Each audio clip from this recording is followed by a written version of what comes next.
La Bible dit dans Ésaïe, chapitre 56, et le verset 1. Ainsi parle l'Éternel. Observez ce qui est droit et pratiquez ce qui est juste. Car mon salut ne tardera pas à venir et ma justice à se manifester. Prions. Merci Seigneur que tu nous donnes ta parole. Aide-nous à comprendre et à mettre en pratique. Pardonne nos péchés qui sont beaucoup. Merci pour ta grâce, ta pardon et ton amour. Dans ton nom, je te prie, Jésus. Amen.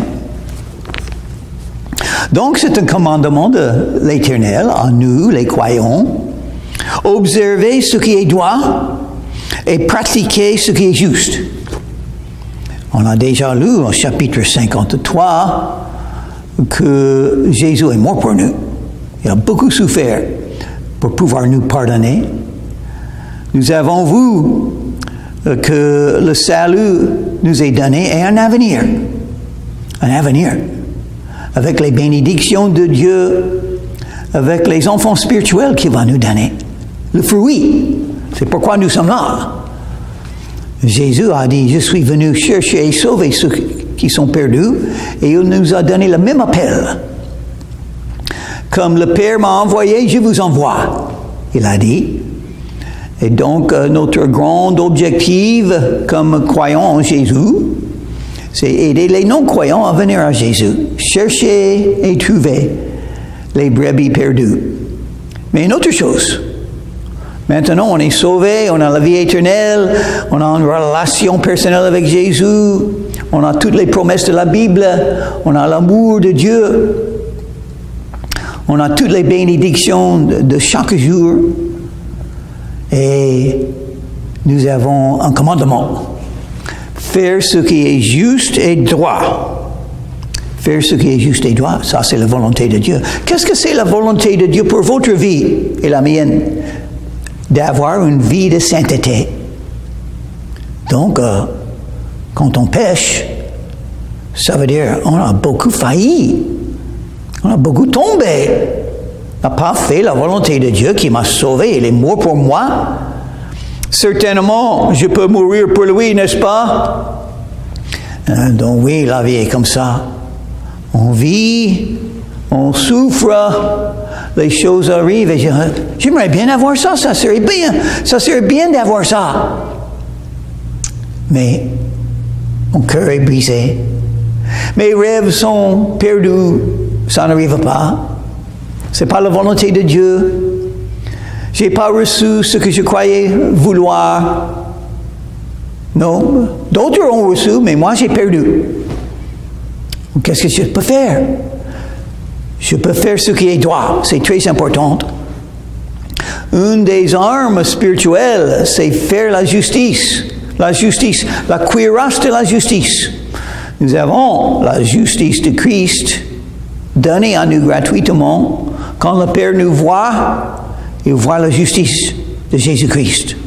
La vie parfaite, sans péché que Jésus a menée. C'est donné à nous, à notre compte. C'est compté envers nous, la justification par la foi. Mais, avec ça, il faut faire ce qui est juste et droit. Toujours. Ce qui est juste et droit, c'est tout ce qui compte. Même quand vous avez des larmes, même quand vous avez des souffrances, des tribulations, des épreuves, des fardeaux, une chose vous dis-je très importante. Qu'est-ce qui est droit pour moi de faire maintenant? Qu'est-ce qui est juste? Ce qui est juste est que je continue à marcher avec Jésus et faire sa volonté et prêcher la parole de Dieu en toute occasion, favorable ou non, ce que je fais maintenant. Et mourir à soi-même pour faire ce qui est juste et droit. Ça, c'est la volonté de Dieu. Il est saint. Il veut que nous menions une vie de sainteté. Heureux l'homme qui fait cela. Oh, pourquoi il faut faire ce? Parce que ça donne le bonheur. Le péché donne le malheur. Et faire ce qui est droit et juste dans le bonheur. On récolte ce qu'on sème. Si vous voulez être heureux, faire ce qui est juste et droit. C'est ce que Dieu dit. Et le Fils de l'homme qui y demeure ferme, gardons le sabbat pour ne point le profaner et veillons sur sa main pour ne commettre aucun mal. Ça, c'est l'objectif. Aucun mal. C'est l'objectif, n'est-ce pas? Oui, Dieu nous pardonne, mais c'est mieux de ne pas tomber, ne pas pécher. Ça, c'est beaucoup mieux. Et c'est l'objectif. Il faut être l'objectif. C'est la repentance. On veut faire le bien. On veut faire ce qui est droit et juste. Mais alors en moi, parce que je suis dans la chair et je sais que la volonté de Dieu est que je fasse toujours ce qui est droit et juste. Et c'est horrible de faillir, de tomber, de pécher. Même dans les moindres des choses, c'est horrible. Parce que ce n'est pas la volonté de Dieu. Parce que Jésus est mort pour moi. Et je dois vivre pour lui. Dans tous les sens. Que l'étranger qui s'attache à l'Éternel ne dise pas « L'Éternel me séparera de son peuple ». Me séparera de son peuple. Et que l'unique ne dise pas « Voici, je suis un arbre sec ». Il ne faut pas dire ça. Nous sommes devenus un enfant de Dieu dans la famille de Dieu quand on vient à Jésus. Et qu'est-ce que c'est un eunuque? Quelqu'un qui n'a pas de femme. N'a pas des enfants, toute seule, pas d'amour. Oh oui, mais donc pas des résultats de sa vie. Rien sort de lui. Pas des héritiers, pas la famille, pas l'avenir dans ce sens. Non, c'est pas vrai. C'est pas vrai parce que même la femme stérile peut avoir des enfants. Les enfants spirituels, ce qui est beaucoup plus important que les enfants de la chair, que les enfants humains, que les enfants de mariage. Et même, les enfants de mariage peuvent vous donner beaucoup de tristesse, beaucoup de larmes, beaucoup de douleur. Mais Jésus dit non, il ne faut pas dire je suis sec, je suis un arbre sec, il ne faut pas dire ça. Jésus a donné la promesse. Je vous ai établi afin que vous alliez et que vous portiez du fruit et que votre fruit demeurera. C'est ça qui est important. C'est beaucoup plus important que l'amour. C'est beaucoup plus important que d'avoir une famille humaine et porter du fruit pour Jésus. Car ainsi parle l'Éternel aux eunuques qui garderont mes sabbats, qui choisiront ce qui m'est agréable et qui persévéreront dans mon alliance. Il faut persévérer. La fidélité. Souvent, nous ne sommes pas fidèles. Dieu est toujours fidèle. Mais il aime voir quelqu'un est fidèle. Une fois, il y a longtemps, Dieu a regardé du ciel, sur toute la terre. Personne ne servait Dieu sauf Noé et sa famille. Et heureusement, Dieu a trouvé quelqu'un qui voulait servir Dieu chaque jour, malgré les souffrances de la vie et les difficultés de la vie. Il y a quelqu'un, n'est-ce pas? Il y a quelqu'un qui veut toujours suivre Dieu, malgré les larmes, malgré les tourments, malgré d'être l'objet de la haine, malgré d'être méprisé, même par sa femme ou son époux. Il y en a. Parce que Dieu a donné une promesse, s'il y a quelqu'un qui cherche à garder ses sabbats. Il a mentionné le sabbat aussi dans le verset 2, maintenant le verset 4. Qu'est-ce que c'est le sabbat? C'est le jour de repos. Et qu'est-ce que ça symbolise pour un croyant? Jésus est mon sabbat. Je me confie en lui. J'ai la paix de Jésus. Il est mon repos. Je laisse mes œuvres à côté et je me confie dans ce que Jésus a fait pour moi. Et il a tout fait. Il a gagné la victoire. Il a payé pour les péchés. Il m'a donné la vie éternelle. Il m'aime avec son amour éternel. Pourquoi j'ai besoin d'amour d'une femme? J'ai besoin d'encore plus connaître l'amour de Jésus. C'est ce qu'il me faut. Et c'est ce que je cherche. Je ne cherche pas l'amour d'une femme parce que ça a été enlevé de moi quand même. Donc, voilà. Je donnerai dans ma maison et dans mes murs une place et un nom préférable à des fils et à des filles. Je leur donnerai un nom éternel qui ne périra pas. Est-ce que tu cherches ce que la vie humaine peut te donner ou ce que Dieu seul peut te donner? Le conseil de la Bible, cherchez Dieu.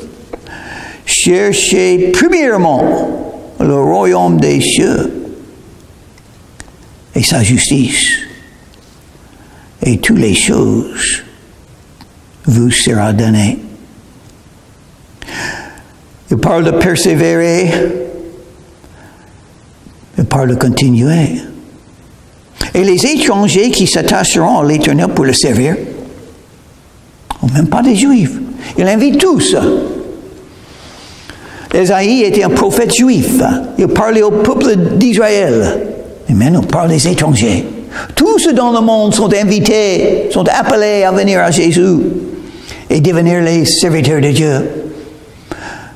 Devenir des membres de la famille de Dieu. Qu'est-ce qu'il faut? La foi. C'est tout. La foi en Jésus. Et vous êtes reçus. Vous êtes inclus. Et les étrangers qui s'attacheront à l'Éternel pour le servir. Pour aimer le nom de l'Éternel. Ah, voilà. Pour être ses serviteurs, il a dit 2 fois. Servir Dieu, servir Dieu. Comment servir Dieu? Être soumis à lui, c'est la première chose. Quand l'apôtre Paul a vu Jésus pour la première fois, quand il était sur la route vers Damas, Paul a dit, il s'appelait à ce moment Saul, mais il a dit à Jésus, Seigneur, que veux-tu que je fasse? Ah ouais, ça c'est la repentance. Il était en train de suivre sa voie, selon sa volonté, et tout d'un coup, il a vu Jésus, Jésus s'est manifesté à lui, c'est comme ça. Il faut que Jésus se manifeste à vous et votre cœur pour pouvoir croire en lui comme ça. Mais il faut avoir cette attitude. Seigneur, que veux-tu que je fasse? Parce qu'on devient, quand on croit en Jésus avec vérité, on devient un serviteur de Dieu. On est soumis à lui. On veut faire sa volonté par la nôtre. Et s'il faut souffrir, je souffrirai, n'est-ce pas? S'il faut vivre sans amour d'une femme, seulement l'amour de Jésus, ça sera ma vie. Je les amènerai à ma montagne sainte et je les réjouirai dans ma maison de prière. Une chose va arriver si vous venez à Jésus. Vous avez maintenant une vie de prière. Comment être sauvé? Priez Jésus, c'est tout. Invoquez le nom de Jésus et vous serez sauvé. Une simple prière, sincère, de profondeur de cœur, mais ça peut être très court, cette prière. Le malfaiteur qui était attaché à la croix à côté de Jésus a prié une petite phrase à Jésus. Et Jésus a dit, tu seras avec moi aujourd'hui dans le paradis. Moi, j'ai fait la même chose il y a 56 ans. Quand j'avais 19 ans, j'ai invoqué le nom de Jésus et il m'a sauvé. Romains chapitre 10 et le verset 13. Quiconque invoquera le nom du Seigneur sera sauvé. Donc la vie chrétienne commence avec une prière simple à Jésus. Et la vie chrétienne continue avec les prières à Jésus. Vous parlez maintenant à Jésus. Et vos prières sont exaucées. Donc la vie chrétienne, c'est une vie de prière, n'est-ce pas? Sa maison est appelée une maison de prière. Où se trouve la maison de Dieu maintenant? Voilà. Nous sommes le temple de Dieu. Dans l'Ancien Testament, il y avait un temple. Le temple de Salomon, ça a été détruit. On a refait un autre temple. Ça a été détruit par les Romains. Mais maintenant, où est-ce que Dieu habite? En nous. Christ en moi. Quand j'ai invoqué le nom de Jésus, il était là devant moi. Il est entré en moi. Avec l'esprit, avec l'amour de Dieu, il est entré en moi. Et vous aussi. C'est ce qui arrive à un vrai croyant. Et il veut que ce temple soit un temple de prière. Il faut prier pour les chefs des pays. Il faut prier pour les hommes perdus. Il faut prier pour les malades. Il faut prier pour les frères et les sœurs en Christ. Il faut prier pour avoir la sagesse. Il faut prier pour toutes choses. Et Dieu exauce les prières. Si vous voulez changer le monde, priez. Ça, c'est la volonté de Dieu, parce que la prière, c'est quoi? Parler avec Dieu. Dieu aime entendre nos voix, nos désirs, nos demandes, nos sujets de prière. Il aime entendre de nous. Et c'est comme l'encens. Il aime beaucoup les prières des croyants.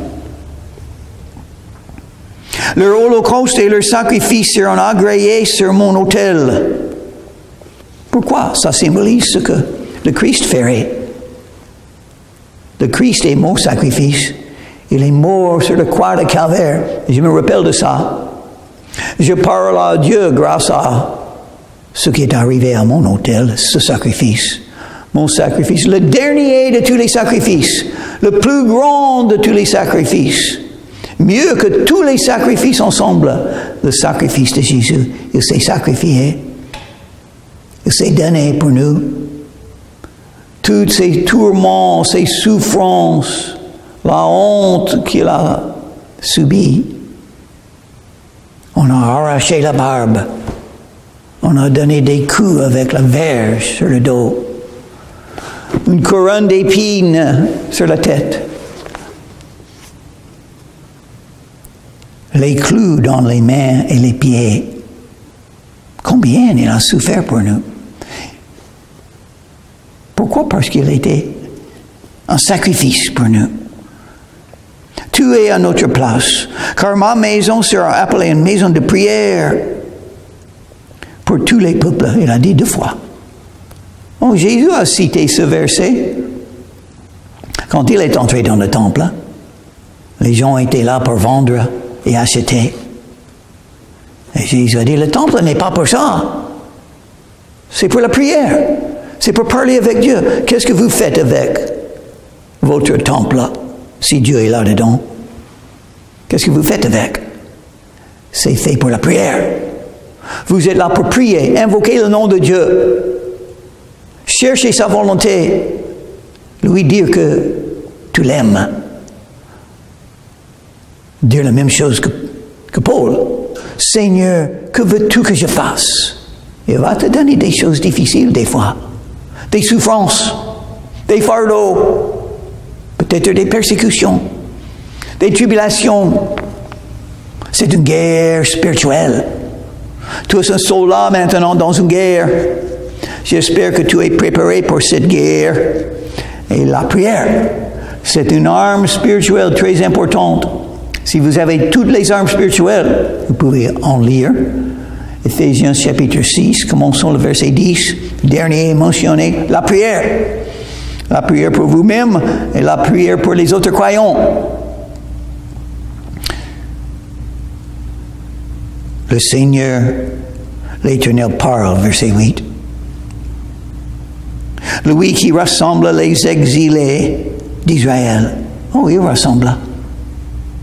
On a des rassemblements des croyants, on appelle ça en église. Là où 2 ou 3 se ressemblent en mon nom, je serai là au milieu d'eux. Dieu aime quand les croyants se ressemblent, de rassembler, parce que nous sommes les frères et les sœurs en Christ. Parce que nous serons éternellement avec Dieu dans le paradis, comme frères et sœurs. Pas de mariage dans le paradis. C'est une raison que le mariage sur la terre est limité. C'est court, ça se termine. Mais la famille spirituelle durera éternellement. Dieu aime beaucoup quand les croyants se réunissent pour une seule raison. Jésus est leur sacrifice. Jésus est leur sauveur. Jésus est mort pour eux. Jésus les aime. Et ils aiment Jésus.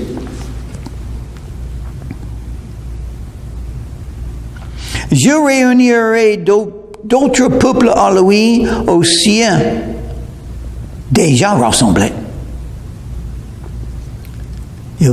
C'est l'œuvre de Dieu d'appeler les gens à venir à Jésus et devenir une partie de l'Église. Le mot Église veut dire ceux qui sont appelés du monde. Ils sont appelés des ténèbres. Des mensonges sont appelés pour venir à Jésus et se ressemblent, avoir des réunions pour s'aimer, pour prier ensemble, pour louer le nom de Jésus, pour écouter la parole de Dieu. Vous toutes, bêtes des champs, venez pour manger, vous toutes, bêtes de la forêt. Ces gardiens sont tous aveugles, sans intelligence. Ils sont tous des chiens muets, incapables d'aboyer. Ils ont des rêveries, se tiennent couchés, aiment à sommeiller. Et ce sont des chiens voraces, insatiables. Ce sont des bergers qui ne savent rien comprendre. Tous suivent leur propre voie, chacun selon son intérêt, jusqu'au dernier. Donc Dieu parle d'un problème parmi les êtres humains.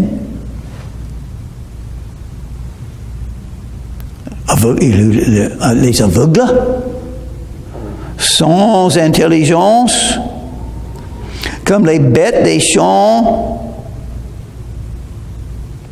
Ils ont des rêveries, mais c'est tout ce qu'ils ont. Ils aiment sommeiller au lieu de servir Dieu. Les bergers qui ne savent rien comprendre, et voilà, tous suivent leur propre voie. Ça, c'est la rébellion. C'est pourquoi il faut de la repentance. Il faut changer d'avis. Il faut dire, je suis sur cette voie, mais ce n'est pas la bonne voie. Ça mène encore plus de péché. C'est la voie de la destruction. Il faut changer de voie. Il faut que je vienne à Jésus et commencer à le suivre. Ça, c'est la repentance. Sans la repentance, vous resterez sur cette voie qui mène à la destruction. Venez, je vais chercher du vin et nous boirons des liqueurs fortes. Nous en ferons autant demain et beaucoup plus encore. C'est-à-dire les insensés, les rebelles, ceux qui ne se repentent pas. Ils augmentent leur péché. Ils font de plus en plus ce qui est mal. Et ce qui est contre Dieu, contre ce qui est droit, est bon, est vrai.